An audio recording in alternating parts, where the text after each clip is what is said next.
안녕하세요. 여러분들은 혹시 죽음에 대해서 생각해 보신 적이 있는지 모르겠습니다. 최근에 그 주변에서 돌아가시는 분들이 있고, 또 갑작스러운 사고 때문에 뜻하지 않은 죽음을 맞이하게 되는 경우도 있습니다. 저는 그러한 경우에 그 남아있는 가족들의 어떤 슬픔에 대해서 가끔 생각을 해보게 됩니다. 삶과 죽음은 완전히 분리되는 것일까요? 이분법적으로. 아니면 죽음은 삶을 넘어서 어떤 새로운 세계로 영속적으로 들어가는 것일까요? 이것을 참 알기는 어렵습니다. 왜냐하면 죽어본 사람이 죽었다 다시 살아온 사람이 없기 때문에 그렇죠. 물론 종교에서는 그렇지 않은 분이 한 분 계시긴 합니다만, 그건 좀 예외로 두고요. 하여튼 삶과 죽음 간의 그 간극은 참 우리가 이해하기도 어렵고 알 수도 없습니다. 영화 The Ghost, 그 사랑과 영혼이라고 하는 영화를 봐도 거기는 이제 갑작스러운 죽음 때문에 그 사람의 영혼이 떠나지 못하고 자기가 사랑하는 사람 주변을 이렇게 서성이는 그러한 영화도 있었습니다. Unchained Melody도 많이 유행을 했었고요. 그래서 사람은 제가 볼 때 두 분류의 사람이 있는 것 같습니다. 하나는 죽음과 삶은 완전히 단절된 것이고, 지금의 현세의 삶 이외의 것은 아무런 의미가 없고 생각할 필요도 없다. 또 그것은 존재하지도 않을지도 모른다. 이렇게 현세 자체로 모든 것이 끝난다. 이렇게 생각하는 사람도 있을 겁니다. 그리고 그 이후의 세계가 있다 손 치더라도 그것이 지금의 우리의 삶에 어떤 영향을 미치나, 뭐 영향을 받는다고 볼 수 없다. 이렇게 생각하는 사람이 있을 거고, 그렇지 않은 사람들은, 또 다른 분류의 사람들은 그 죽음이라고 하는 것이 삶과 이렇게 완전히 유리된 것이 아니고, 죽음은 삶의 세계를 지나가서 어떤 새로운 세계로, 어떤 영속의 세계로 가는 것이 아닌가 하는 믿음을 갖고 있는 사람도 있을 거라고 생각을 합니다. 고대 그리스가 아니라 고대 이집트 사람들은 그것을 좀, 그, 현실의 삶도 이 죽음 이후에 영원한 세계로 들어가는 하나의 과정이라고 생각했던 것 같아요. 특히 이제 이집트 사람들은 그 태양신을 믿는 그런 사람들이기 때문에 태양이라고 하는 것은 아침에 동쪽에서 뜹니다. 그래서 동쪽은 그 말하자면 생명의 땅이고, 태양이 이제 나중에 저녁이 돼서 서쪽으로 넘어가면 이 암흑이 되죠. 거기는 죽음의 세계가 되는 것입니다. 그래서 이집트에서는 나일강을 사이에 두고 서쪽에는 되게 사자의 세계, 그래서 피라밋 같은 것도 이제 그쪽에 다 만들었죠. 그런데 그것이 결국은 아침이 되면 다시 새로운 태양이 떠오릅니다.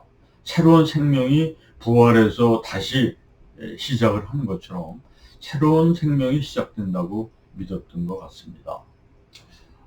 그런데 하여튼 뭐 어떻게 믿든지 간에 우리가 한번 생각을 해보면요. 이 사고로 당해서 죽은 경우에 정말 우리가 그 남은 가족들은 힘든 애통의 시간을 보내야 되는 거 아니겠습니까? 가령 천재지변 같은 경우, 가령 9.11 테러라든가, 아니면은 무슨 쓰나미 때문에 갑자기 예, 생명을 잃었다든가, 뭐 그런 큰 것들이 아니더라도 우리가 한번 생각을 해보면 불이 난 경우에 어떤 소방관이 달려가서 불 속에 갇힌 엄마와 그 딸을, 모녀를 구해냈는데 정작 자신은 불 속을 빠져나오지 못해서 어, 죽게 되는 그런 경우도 있지 않습니까? 그러면 살아 생존한 그 모녀는 좋지만, 괜찮지만, 그 소방관의 가족, 부인, 그리고 그 만약에 그 집의 딸, 이런 평생을 두고 애통과 슬픔과 정말 힘든 생활을 보낼 수밖에 없을 겁니다. 만약에 혹시 그 전날 그 소방관 부부가 좀 말다툼을 했는데 아침을 안 차려줘 갖고 그냥 이제 출근을 했는데 부인이 마음에 안 돼서 저녁에는 좀 화해를 해야지 그러고 불고기를 재놨는데 황망한 그런 비보를 들었다고 생각을 해보면 그 부인의 심정은 어떻겠습니까? 그 안타까움과 애통함은 정말 필설로 설명하기 어려울 겁니다. 저는 그런 점에서 그분이 나중에 지금은 내 작별 인사도 없이 떠났지만 나중에 우리가 죽어서 천국에 가서 다시 만날 날을 정말 소망하고 기대하고 그런 희망을 갖고 있지 않다면 이 남아있는 사람들의 이 지상에서 이 현세에서의 삶이 얼마나 힘들고 정말 그 의미 없는 그런 삶을 살게 되지 않을까. 정말 우리 주변에서 그런 분들이 가끔 있잖아요. 신혼부부가 어떤 바닷가로 신혼여행을 갔는데 어린아이가 갑자기 물에 빠져갖고 그거를 본 신랑이 옷을 벗어서 뛰어 들어가서 어린아이를 건졌는데 그 신랑은 못 돌아오고 물속에서 사망하는 경우, 그런 경우에 그 남아있는 그 신부의 그 마음이나 그 이후의 생활은 얼마나 힘들겠습니까? 그런 점에서 사후에 이들이 새로이 정말 천국에 가서 만날 수 있는 소망이 없다면 정말 힘들 겁니다. 그래서 저는 그 사후에 그러한 천국의 세계가 있어야 되지 않을까 하는 생각이 듭니다. 거꾸로 생각해서 이 현세에서 정말 남을 정말 짓밟고 남한테 사기와 정말 그 못된 짓을 하고 자기만의 이익을 위하고 어떤 축제를 해서 떵떵거리고 잘 먹고 잘 살고 별 어려움 없이 잘 살다가 죽었다. 그런데 이 사람에 대한 정죄가 사후에 없다면 이 현재의 삶이 얼마나 삭막하고 의미가 없겠습니까? 사후에 천국문 앞에 가서 이 현세에서 잘못에 대한 단죄와 정죄와 정말 그 징벌이 없다면 이 세상의 삶이 정의롭고 공평하다고 할 수 있을까요? 그런 점에서라도 사후에 어떤 이 징벌을 내리는 그러한 그 과정이 필요하지 않을까 하는 생각이 듭니다. 저는 어렸을 적에 초등학교 시절에 이 선생님이 숙제를 내주면 그 숙제를 열심히 해갖고 내일 가갖고 칭찬을 받아야지. 그래서 열심히 해갖고 가서 그 다음날 보여드리면 선생님이 너 정말 잘했구나. 그리고 빨간 색연필로 동그라미 5개 이렇게 쳐주면 그때가 너무 참 기뻤던 그런 어린 시절이 있었습니다.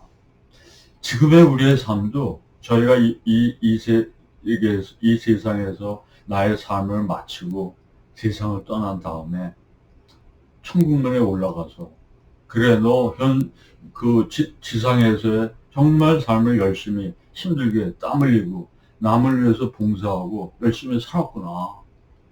정말 잘했다. 그러한 어떤 칭찬이나 물론 그런 칭찬을 바라고 우리가 현실의 삶에서 착한 일을 하거나 그런 건 아니겠습니다만 그러한 기대, 내가 죽은 다음에 정말 내가 그런 거에 대한 이 보답이라고 그럴까요? 그리고 나의 그 수고에 대해서 어떤 이제 쉼과 여유와 좀 평안함, 그러한 어떤 영속적인 어떤 쉼, 이런 것들이 없다면 제가 이 세상에서 사는데 너무 삭막하지 않을까요? 여기서 삶 자체로 끝이 난다면. 그래서 정의로운 사람, 또 그리고 의로운 사람이 아주 그 힘든 상황에서 죽음을 맞고 남을 위해서 죽었다고 했는데, 그것이 사후에 지상에 남겨진 사랑하는 사람들과 만날 수 있는 그런 기회가 없다면 이 생에서의 삶이 너무나 삭막하고 의미 없고 힘든 그런 삶이 될 거라고 저는 생각이 듭니다. 신학자 가운데서 20세기에 그 위대한 신학자가 몇 분 있는데, 폴 틸리히라든가 라이놀트 니버 같은 분들도 있고요. 그리고 빼놓을 수 없는 분이 칼 바르트라고 하는 신학자입니다. 이 신학자는 그 모차르트를 굉장히 좋아했다고 합니다. 그래서 이분이 이 사람이 만든 그 발명품 가운데 가장 좋은 발명품이 뭐냐? 그건 전축이었다고 합니다. 전축이라고 하는 게 축음기죠. 그래서 이제 레코드판에 음악을 녹음해서 우리가 그걸 LP판에서 이렇게 들을 수 있는. 그래서 이분은 매일 아침에 모차르트 음악을 듣는 걸로 하루를 시작했다고 합니다. 그래서 이분한테 누가 물어봤다고 합니다. 죽음이 무엇입니까? 그럴 때 이분은 아주 명쾌하게 정의를 내렸다고 합니다. 죽음이라고 하는 것은 나에게는 이제 이 세상의 삶을 마치고 천국에 가서 내가 제일 만나고 싶은 사람, 볼프강 아마데우스 모차르트를 만나는 일이다. 그것이 나한테 죽음이다. 정말 이분은 죽음을 그렇기 때문에 아주 뭐라 그럴까요? 좀 역설적으로는 기쁘게 죽음을 받아들일 수 있었을 것입니다. 우리는 매일매일 하루하루를 살아갑니다. 어떤 날은 의미 있게, 어떤 날은 의미 없게 삶을 살고 있지만, We are living today라고 하는 말은 거꾸로 말하면, 뒤집어 말하면 We are dying today라고 말할 수 있을 겁니다. 우리는 매일매일 살아가지만 그것은 사실 뒤에서 보면, 죽음 쪽에서 보면 하루하루 죽어가는 것입니다. 아주 재미있는 영화 감독인 우디 알렌은 이런 식으로 얘기했던 적이 있습니다. 우리 인생을 한번 거꾸로 살아보면 얼마나 재밌을까. 그러니까 죽기 전부터 다시 뒤로 살아오는 거죠. 벤자민 무슨 영화 있었죠. 무슨 클락은 거꾸로 간다. 그런 영화처럼. 그래서 이 살아오면서 질병도 점점 없어지고 오히려 젊은 에너지가 생기고 젊은 여자와 만나서 연애도 하고 사랑도 하고 막 그런 세월을 보내고 종국에는 내가 아주 따뜻한 그 물속에서 스파를 하게 될 것이다. 자궁 속에 들어가 있는 거죠. 그러면서 이제 끝나는 거죠. 거꾸로. 그런 식으로 생각을 어떤 조크로 얘기를 한 적도 있습니다만은, 우리는 매일매일 살면서 어떻게 보면 결국 죽음을 향해 가는 것이고, 죽음 뒤에 어떤 세계가 있을지 우리는 모릅니다. 그렇지만 우리가 이 현실의 삶을 의미 있고 더 가치 있게 살게 되는 것은 어쩌면 우리가 알 수 없는, 우리가 모르는 uncertain한 그러한 죽음 후의 세계에 대한 어떤 소망과 그러한 어떤 기대 때문에 우리 오히려 역설적으로 열심히 보람을 있게 살게 되는 게 아닐까 하는 생각을 해봅니다.